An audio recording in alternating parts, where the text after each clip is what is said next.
While the difficulties that have been mentioned are real, I would like to say that the policy has by and large succeeded in its aim and has provided quite satisfactory. Therefore, to review it in a manner that would satisfy everybody is just not possible. But as we go along, we are trying to modulate this policy and implement this policy in a way in which we can give as much satisfaction to a sector which needs attention at a particular time. So, there is no question of this policy having been framed on account of pressures from the mail sector or the capitalists in the mail sector, as has been said, because they have suffered the most. There has been increase in the production in the handloom sector, increase in the production in the power loom sector, but there is a fall in the production in the meal sector. As has been said, mills have been closed in Ahmedabad and Mumbai. If it were weighted in favor of the capitalists in the meal sector, as it has been said, why have they suffered the most? So, we have tried to do a very balancing exercise in this way, and we will see that we try to protect everybody to the extent possible.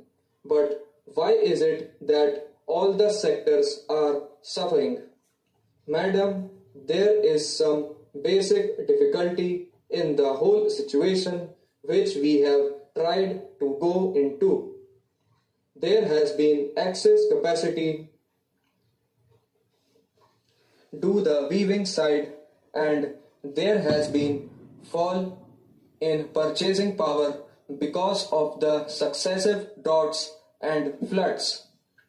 These are two important reasons as of now why all the sectors are suffering. It has been said that the yarn prices have risen or the cotton prices have risen. It has not contributed so much as it has been made out. Now I will just come to some figures regarding the price of cotton.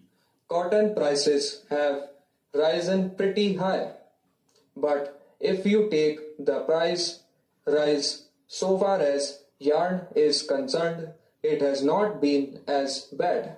From June 2005 to September 2007, raw cotton prices rose by 62%.